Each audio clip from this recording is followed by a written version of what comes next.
success for him, in spite of the fact that he never meets his fans. He never meets his public.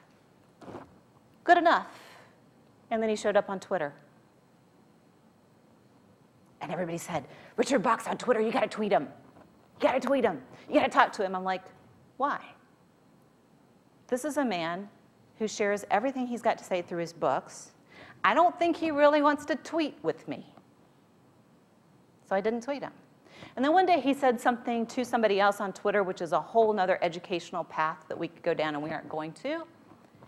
And it was really dead on what I had been trying to explain to Randy Gage. So I retweeted it. I sent it to Randy, and then I sent them a quick little tweet. And I said, I just hijacked your conversation. Sorry about that. But thanks for sharing. He tweeted me back. Wow. I get a tweet from Richard Bach. That would have been enough, guys. In my stratospheric success list, a tweet from the man responsible for the book who saved my life when I was 14 is plenty good enough. Except that wasn't all.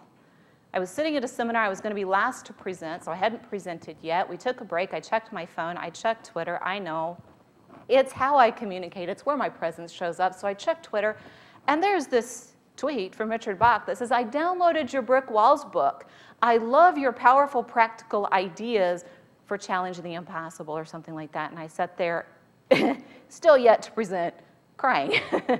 This is not the way you want your presence to manifest when you're about to present at a seminar. I'm looking at a tweet from Richard Bach. He says he just read my book, and he likes my ideas. And the vistas of legacy started to open up.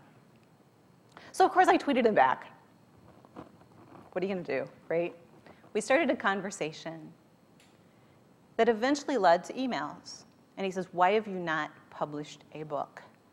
Oh, we're back to that, are we? Let me explain this to you. One, I'm busy.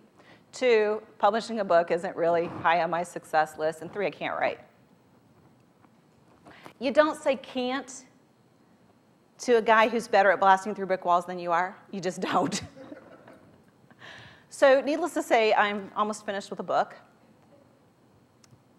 You know, what are you going to do?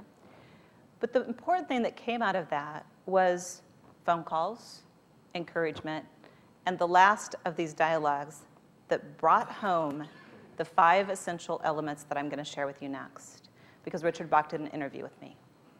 It happened to be the night that we had the tornado. So about the time that the windows were being blown out of our airport, I was on the phone with Richard Bach. You think I was going to the basement? That would be no.